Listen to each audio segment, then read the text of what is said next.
আসসালামু আলাইকুম রহমতুল্লাহ। বিষয় হলো, আমি হলো এই যে এখানে খুকনি 18 দাগ মাদ্রাসা আছে না, এখান থেকে হেফ শেষ করছি আর কি। তারপরে তো ঢাকাতে যাওয়া, ওইখান থেকে হলো পড়াশোনা করা। তো আমাদের বেলকুচি, চৌহালি এবং ইনাদপুরের যেটা মেজর প্রবলেম, সেই মেজর প্রবলেমটা হলো কি, বেলকুচি, চৌহালি, ইনাদপুর মাঝখান দিয়ে যমুনা নদী বয়ে গেছে। যমুনা নদী বয়ে গেছে, প্রত্যেকবার বন্যার আগে এবং পরে হলো ভাঙনের শিকার হয়।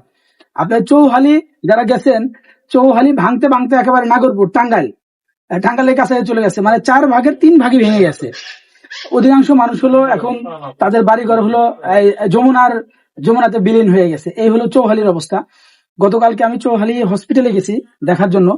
তো ওইখানে ইনডোর, অর্থাৎ স্বাভাবিক যে চিকিৎসা নিবে, এই চিকিৎসা নেওয়ার মতো ব্যবস্থা নেই। জরুরি চিকিৎসা, ওইটা আরো অবস্থা খারাপ। এই হলো চৌহালির অবস্থা। তারপরে হলো আপনার চৌহালিতে যে উপজেলা পরিষদ, সেটাও চৌহালি ডিগ্রি কলেজের 2টা রুম 3টা রুম নিয়ে তারা পরিচালনা করতেছে। আবার থানাটা আছে, থানাটাও ভাড়া বাড়িতে চলে। এই হলো চৌহালির অবস্থা। আবার বেলকুচি, চৌহালি ভাঙতে ভাঙতে তো শেষ, এদিকে আমাদের বেলকুচি ইউনিয়নের একেবারে 10 কাঠা পর্যন্ত ভাঙতে ভাঙতে শেষ। ইনাদপুর দিয়ে বড়দুলের অবস্থা তো আরো খারাপ। আমার প্রশ্ন হলো, যদি গভর্নমেন্ট পদ্মা সেতু বানাতে পারে, মেট্রো রেল দিতে পারে, যমুনা সেতু দিতে পারে, তাহলে বেলকুচি, চৌহালি, ইনাদপুর প্রোটেকশনের জন্য কি এটা টেকসই বাঁধ আনা যায় না? প্রত্যেকবারই শুধু কি আনে ভাই, জিও ব্যাগ ফেলায়, প্রত্যেকবারই গিয়ে ব্লক ফেলায়। তো ব্লক, এটা কারণ 2টা হতে পারে। একটা হলো, যদি পার্লামেন্ট সদস্য হয়, উনি ভালো বক্তব্য দিয়ে জোরালো দেশের, আমার এলাকার সমস্যার কথা বলে আনতে পারে না। অথবা আর একটা বিষয় হতে পারে যে প্রত্যেকবারে বন্যার আগে পরে কিছু বরাদ্দ পাওয়া যায়, ভাগ বটরে খাওয়ানো যায়। এই 2টার একটা হবে নাকি বলেন? তো এই জন্য আমার খুব আগ্রহ এবং শখ আছে, সেটা হলো যে আমাদেরকে যদি নির্বাচিত করেন, আমাদেরকে যদি ভোট দেন, আমরা যদি ক্ষমতায় যাই, তাহলে আমার প্রথম চ্যালেঞ্জ এবং প্রথম কাজ হবে হলো বেলকুচি, চৌহালি, ইনাদপুর রক্ষার জন্য একটা টেকসই বেড়িবাঁধ করে দেওয়া। এটা হলো আমার প্রথম চ্যালেঞ্জ। আর একটা বিষয় হলো, দেখেন এই যমুনা সেতু দিয়ে এই শিল্প গ্যাস বিভিন্ন এলাকায় যাচ্ছে, বগুড়াতে যাচ্ছে, আমাদের উল্লাপাড়ায় যায়, সাজাদপুরে যায়, তারপরে বেড়ার ওইদিকে যায়। কিন্তু এই যমুনা সেতু থেকে নিয়ে আমাদের এই বেলকুচি, এটা কিন্তু 7 কিলোমিটার। তো ওইখানে কিন্তু 200-250 কিলোমিটার যায়, আর এখানে 8-10-11 কিলোমিটার দিয়ে কিন্তু গ্যাস সংযোগ দেয় না। আপনি দেখেন ময়মনসিংহের কথা চিন্তা করেন, ময়মনসিংহে কিন্তু আমরা ঢাকায় যারা থাকি, এরা মনে করি যে এরা গরিব এলাকার লোক, ওই জায়গায় গ্যাস যায়, কিন্তু আমাদের বেলকুচিতে গ্যাস আসে না। আমাদের এর আগে যারা নেতা নেত্রী ছিল বেলকুচিতে, তারা অনেক বলছে যে এখানে গার্মেন্টস করবো, এটা করবো, সেটা করবো, কিন্তু করতে পারে নাই। কেন করতে পারে নাই? মূল যে মেজর প্রবলেম, আমাদের বেলকুচিতে গ্যাস সংযোগ নাই, শিল্প গ্যাস নাই। শিল্প গ্যাস যদি আজকে আসে, আগামী 6 মাসের মধ্যেই কিন্তু ইন্ডাস্ট্রিটা চলে আসবে। কারণ শিল্প ইন্ডাস্ট্রির জন্য মূল যেটা ম্যাটার, সেটা হলো কিন্তু আপনার যে শিল্প গ্যাস। আমরা বেলকুচি মানুষজন, আমরা চাই না, ভাত রান্না করে খাওয়ার জন্য গ্যাস চাই না, কিন্তু শিল্পর জন্য আমরা গ্যাস চাই। আজকে যদি গ্যাস আসে, আগামী কালকে দেখবেন যে ইন্ডাস্ট্রি তৈরি হয়ে যাবে, এখানে চলে আসবে। কারণ শিল্প মানে চিন্তা করবো যে এখানে গ্যাস আছে, তাহলে এখানে যাই। তো আমার এটাও একটা চ্যালেঞ্জ যে যদি আমাদেরকে ভোট দেন, আমরা যদি নির্বাচিত হই, আমরা বেলকুচিতে গ্যাস সংযোগ আনবো, পার্লামেন্টে বক্তব্য দেবো। যদি না দেয়, আপনাকে খালি কমবো যে মাজায় গামছা গুমছা যা আছে বাইন্দা আসেন, সংসদ ঘেরাও হবে। যতক্ষণ পর্যন্ত গ্যাস না যাবে, ততক্ষণ পর্যন্ত ওঠা উঠি নাই। কি বলেন? আমরা ভাই মার খাওয়া পাবলিক, জেলেও গেছি, রিমান্ডও খাচ্ছি, বাসা থেকে 3 ট্রাক পুলিশ দিয়ে ধরে নিয়ে আসছে, এই জন্য আমাকে ভয় টয় নাই। আমার কথা হলো যে আপনারা ভ্যাট দেন, ট্যাক্স দেন, কর দেন, খাজনা দেন, সব দেন, তো অন্য এলাকায় পাইলে আপনারা পাইবেন না কেন? অন্য এলাকায় পাইলে আমরা পাবো না কেন? যদি জোরালো পার্লামেন্টে বক্তব্য দেওয়া যায়, তাহলে আনা সম্ভব। সায়দাবাদ থেকে ইনাদপুর পর্যন্ত যে রাস্তার অবস্থা দেখছেন তো, পুরা দোতলা বানায় রাখছে, এক পাশ উঁচা এক পাশ নিচা, ওভারটেক করার সিস্টেম নাই। আমার কথা হলো যে টাকা গেল কই? গভর্নমেন্ট থেকে তো টাকা আসছে, সে টাকা গেল কই? তো অনেক সমস্যা, আমরা এই সমস্যাগুলো সমাধান করতে চাই। দেখেন এই যে আমার এলাকার লোকজন, আমি তো পৃথিবীর বিভিন্ন রাষ্ট্রে গেছি, যাই জিজ্ঞেস করছে বাড়ি কই, চৌহালি। বেতন পাও কত? 40,000 টাকা। তো তোমার বস বেতন পায় কত? 2 লাখ 2.5 লাখ টাকা। বসের বাড়ি কই? পাকিস্তান। বসের বাড়ি কই? ইন্ডিয়া। তো তোমার বস যদি 2 লাখ 2.5 লাখ পায়, তুমি এত কম পাও গেলে? তখন বলতেছে ভাই, যারা বিদেশে আসে পাকিস্তান থেকে, ইন্ডিয়া থেকে, আসার আগে মিনিমাম 2 বছর 2.5 বছর গভর্নমেন্টের পক্ষ থেকে একটা ট্রেনিং দেয়, দেওয়ার পরে পাঠায়, ওরা যায় হেরে হয় বস। আর আমাকে এলাকার লোকজন বিদেশ যায়, যাওয়ার আগে 7 দিন একটা যিনি নেয় 7 দিনের একটা স্যাপ দেয়, তেলানি দেয়, একটা ট্রেনিং দিয়ে দেয়, সার্টিফিকেট দিয়ে দিচ্ছে, যাও গা, যায় করে খাওগা, যায় হেরে আর কিছুই পারে না।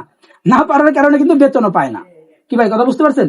যদি আমার এলাকায় মানে বেলকুচি এবং চৌহালিতে যদি একটা কারিগরি শিক্ষা প্রতিষ্ঠান করা যায়, যে যারা বিদেশে যাবা বাস যাও, সমস্যা নেই, কিন্তু আগে ট্রেনিং করে যাও, যদি 2 বছর ট্রেনিং করে, যারা 2 লাখ 2.5 লাখ 3 লাখ টাকা খরচ করে বিদেশ যেতে পারে, আর 2 বছর ট্রেনিং করতে পারবে না? 2 বছর ট্রেনিং করে গেলে সে বেতন পাবে 1.5 লাখ টাকা, 2 লাখ টাকা 2.5 লাখ টাকা বেতন পাবে।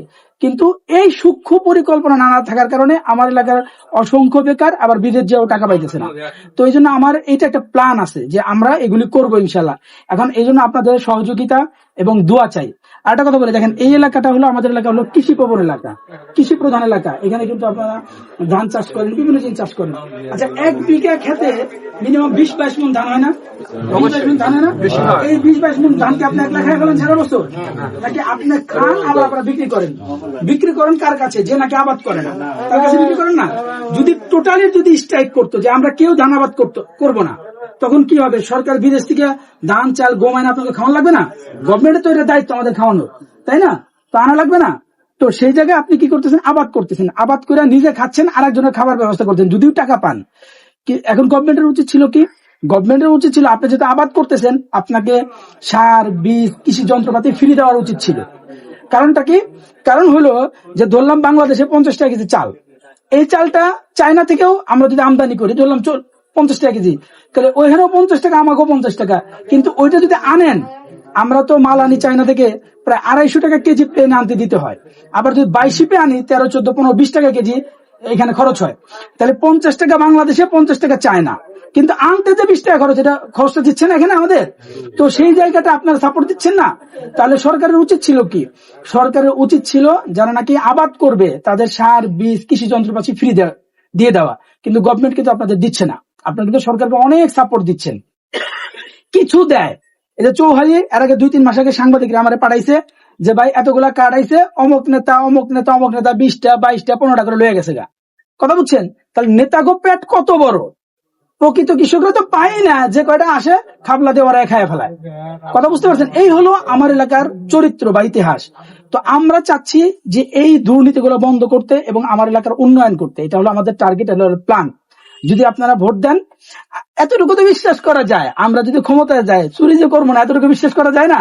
কারণ আমরা তো কমি মাদ্রাসার ছাত্র, পড়াশোনা আগে করা পুরো মাদ্রাসা থেকে পড়াশোনা, এতটুকু বিশ্বাস করা যায়।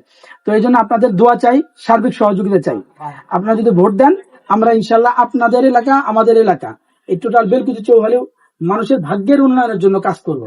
যারা আমাকে পূর্ব থেকে চেনেন, আগে থেকে যারা জানেন চেনেন, আল্লাহ তাআলা যতটুকু দিছে এই বয়সে মোটামুটি কম করি নাই। যদি বৈশাখ খাই, মোটামুটি চাল ভাত খাই যেতে পারবো। কিন্তু তারপরেও আমি চাই আমার এলাকার জনগণ যেন একটু ভালো থাকুক, এতটুকু হলে আমার চাওয়া। যদি বেলকুচি চৌহালি মানুষের জন্য কিছু একটা করে দিয়ে যেতে পারি, তাহলে জানা আমাদের অনেক লোক আসবে আমাকে দোয়া করার জন্য, নাকি বলেন? তো এই চাওয়াটার জন্যই আমার এই রাজনীতিতে আসা।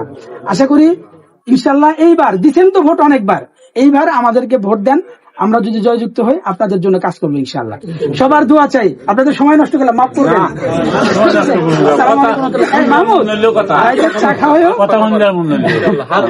হাত পাখা মার্কা সবার সাথে, মানে অনেকে কয় যে ভাই তো আসেন, আসলে আমি ছোটবেলা থেকে তো ঢাকায় থাকছি, তো হ্যাঁ আমি তো ছোটবেলা থেকে ঢাকায় থাকছি, তো ঢাকায় থাকার কারণে এই আসা যাওয়া একটু কম হয়েছে, কিন্তু আপনাদের জন্য কিন্তু ভালোবাসা আছে।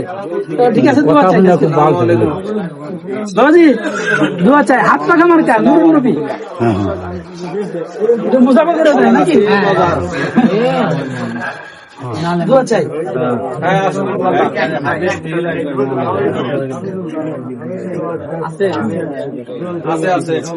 ভাইজান দোয়া চাই।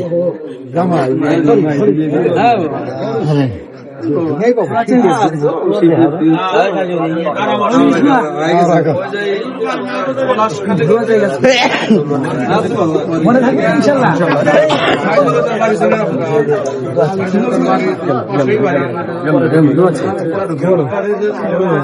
দোয়া চাই, দোয়া চাই, কাজ করে দোয়া চাই। দোয়া চাই, কাজ করে। জি আমাদের তরফ থেকে একটা চা খাওয়া যাবে, খাবো ইনশাল্লাহ।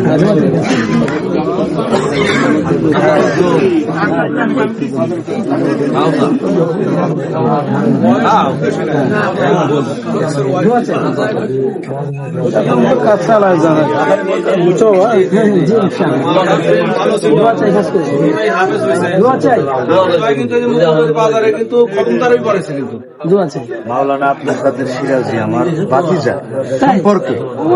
তাই নাকি? আব্দুল সালাম, উনিও আমার বাতিজা, বয়সে বড় চাচা। আপনি এই জায়গায় গেছেন? হারুনুর রশিদ সদর ইউনিয়নের সাধারণ সম্পাদক।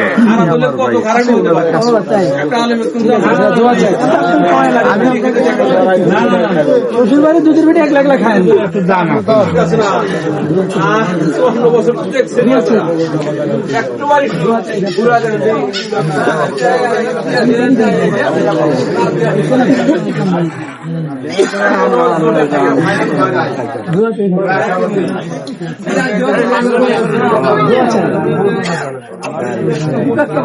আপনাকে দূর থেকে আসতেছিল, এখন কবে আসছে?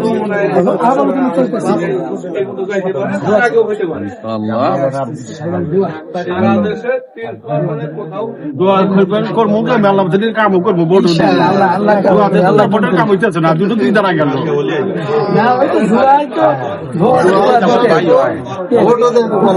ও আচ্ছা, সালমান দোয়া চাই, কাজ করে ভাই, দোয়া চাই।